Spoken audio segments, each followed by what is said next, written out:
if we compare leaning on community versus leaning on God and things are in God's hands, is there a is one strategy better than the other? Are they equal?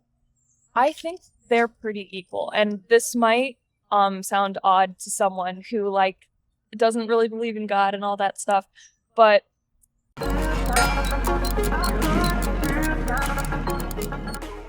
because I'm too early for a meeting right now. Oh, So I'm just like walking that's kind of how I felt this morning because I was walking around trying to find a good place, and like I was the only one here pretty around. much, Yeah. except for some people who were like cleaning up leaves at work here. Oh yeah. And yeah, it was kind of strange being here so early, but this is a really beautiful campus. I I really like know. it. It's so beautiful because this is my first time seeing it in the fall. Oh So yeah, it's so beautiful. yeah, the leaves everywhere, the colors, like there are some really beautiful trees here. Mm-hmm. And that building right there, I don't know what that building is. That one? Yeah, I like it. It's Apparently it's great. main hall. That's actually where I'm supposed to be for my like meeting soon. Oh, But okay, I'm still too early. So cool. All right. So, you saw the sign. You have a few minutes, obviously. yeah. What comes to mind when you So I kind of thought of like faith a faith? little bit. Okay, And I now that I'm thinking about it, belief can go anywhere you in any can direction. absolutely. But the first thing that came to me was like faith, religion, or cultural backgrounds. So Okay, you want to talk about faith? sure, yeah. Okay, what's faith mean to you? I think faith to me is like belief in something higher than yourself or something that you can believe in because life is super hard and sometimes you need that higher power to believe in so you don't get stuck into the mindset of like why are we here, why are things so terrible, and like how can I feel better and like put my or like relate to someone else's beliefs as well. That's kind of a bad explanation, but Yeah, let's dig a little deeper into it. So, yeah. uh, faith is kind of a way to kind of make sense of the world. I think you're saying, Yeah. and helps you navigate life and get through some of the terrible moments that life throws at you. That's kind of what you're saying. Yeah. Okay, that's that's definitely one strategy to hopefully improve your life and get where you want to go. Right? Is there other ways to achieve the same thing without faith? Yeah, I definitely think so. Like people who might not be from a religious background or who might not believe in things, maybe they put that more into their morals Mm, or something they want to achieve. Like I can imagine, for example, if I'm an Olympic athlete, maybe like life is really hard, but I can put my time and energy into like training or just doing something I love in general. Um, and how like you can also believe in something and not have to be a part of religion. Like some people believe in a higher power, but like that's the extent of it really. Like, oh, sure. maybe there's something out there in the universe, but I'm just here on Earth doing my thing. So it's all good. Okay, got it. Hmm. If there is this alternative to faith, um, why would someone choose faith over the alternative? Which I think the alternative was like more of a goal oriented kind of approach. Yeah. Yeah. Well, why choose faith over that approach? I think it's like finding a place to belong or a community to be a part of Mm, because I have definitely had my fair share of moments where I've felt totally lost in life and just like so down and like everything is awful and how am I going to do this for like a lifespan? But then like for me personally, so I believe in like God. yeah. I'm sure if you've noticed the cross, that is my Mhm. belief. And that's really helped me out because like in the Christian community, we really like to emphasize that you don't have to go through what you are going through alone. You Mhm. have people you can talk to or you have or you can lean on a higher power. Like just take that load off of you and believe that things are going to turn out all right because it's in God's plan. And I've done that a lot in the last few years because there have been a lot of uncertainty, a lot of like what's the word I'm thinking of? Unexpected deaths and moving and a lot of anxiety. And when I just eventually decided, okay, this is stuff I don't have control over, and that's hard for me to give up control because I want to be in control of things, but giving it up and saying, okay, it's in God's hands has really helped me out because things have turned out all right. Like all the bad things that have happened in my life have eventually led to good things later on. Like if those bad things didn't happen, I would not have the good things I do now. So it's a lot of uncertainty, but also just trust, I believe. Trust that things are going to turn out all right and that you don't have to go through what you are going through entirely alone. Yeah, that's powerful, I think. It's really interesting because listening to you, I was trying to obviously hearing your words, and I was also trying to hear it from like I don't know how to describe this. Like I was trying to hear the difference between the two strategies. Like like one strategy is leaning on that higher power, and then the other one is um more of goal oriented or just maybe just kind of letting it go might be another strategy. And they sound very similar.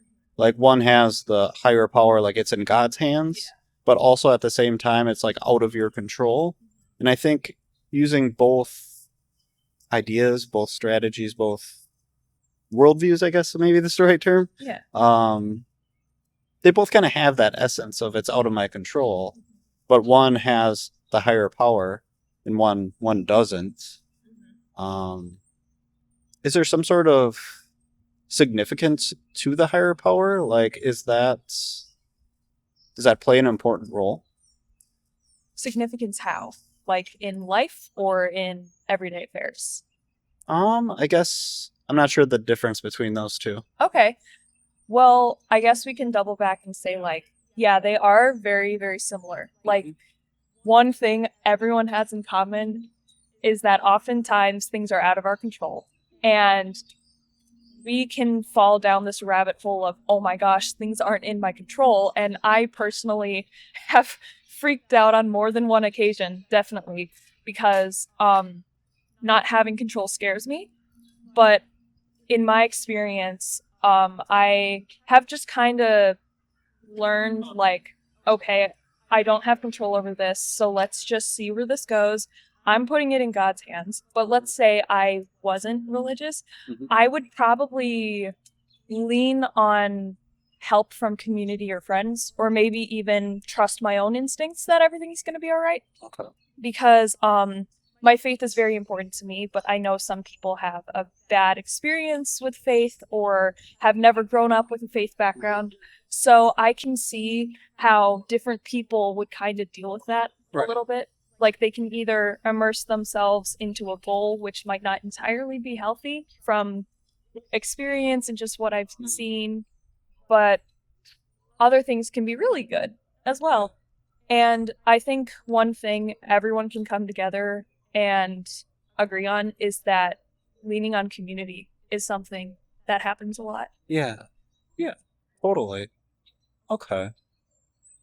I think that helps. Is leaning on community, if we compare leaning on community versus leaning on God and things are in God's hands, is there is one strategy better than the other? Are they equal? I think they're pretty equal. And this might sound odd to someone who like doesn't really believe in God and all that stuff, but for me, God kind of is my community because in the Christian community, we all have not the same beliefs, but the overarching, we believe in God and we know his power is mighty and we know that he would never steer us in the wrong direction because bad things happen, but oftentimes you need to go down before you can go up. And that's something I've learned with like the deaths in my family because like if my grandparents hadn't died, then I wouldn't have been able to move. And there's an explanation for that, but I'm not going to go into it. And I wouldn't have met very close friends of mine, and I probably wouldn't have come to St. Norbert either because of placement and time. Sure. And I forgot what I was talking about earlier. We were comparing the two strategies. Oh yeah. But like in the Christian community, if you're suffering with something, like my grandpa's death was really, really, really hard on my dad because that's his father. And like he told our church and they just were outpouring of love. So many prayer requests, so many texts of, hey, if you ever need anything, like we're here for you. And I think that sort of community can be applied anywhere else as well, like outside of religion or maybe even more cultural as well. Sure. Like if maybe you're in a small town and then there's a death in your family and you can say, guys, my parent died, and then people would be like, oh, I'm so sorry, and then maybe they would help you out by sending you food or flowers and all that stuff. And people did actually send my dad flowers, which was really sweet. Yeah, absolutely. Yeah, so I think you're saying like that's something that happens really often in the Christian community. Yeah. But it also can happen other places, maybe like in a workplace or like a social group of some sort. Yeah, and probably other religions, I would imagine. Yeah, and if we are tying that back to beliefs, which I think we should, because I've been a little all over the place. It's okay. But people believe in helping others as well, or at least most people do. Sure. And being there for their loved ones, whether it's acquaintances or friends or someone who's helped you out in the past, and just being a part of a community that believes in love and the power of community and unity is very sweet. And it can really help you get through some tough times. Because I definitely had a really tough time with my grandparents passing away. And like my community was there for my family and they were there for me as well. And it really helps with the process. Sounds like your message is a community is really important. And maybe the beliefs that people hold might not be of super importance. Yeah. But the way we interact with people, the way we treat each other, the way we love each other, that's really the important part. Yeah, because I think that's something, whether you're an atheist or a Christian or Catholic, somewhere in between, or Muslim, one thing that I think everyone can agree on is trying to help your neighbor and love them and support them when they're going through a hard time. And that can be even with friends, not with a whole community, or it can be with family. Sure. Okay. Yeah. Well, we've been going for 13 minutes. I don't want you to be late for your meeting. No, I'm all good. You're all good? Okay. Well, thank you very much. Yeah, thank you. That was a really great chat. I really appreciate you taking time. Yeah, of course. If I'm got nobody after, feel free to stop by again. All right, awesome. Yeah, I can definitely expand on stuff because I know like it's very confusing because it's like such a spectrum of stuff. Right. But yeah, that's there. Oh, and just I like to put the first name of people on the title. Okay. You mind sharing your name or? Yeah. You don't have to. No, that's all good. My name's Siena. Siena. Okay. Yeah, it's spelled Siena. Perfect. All right, I got that in the recording, so I'll be able to spell it. And here's my card, by the way. Awesome. Thank you very much. Thank you. Have a good day. You too.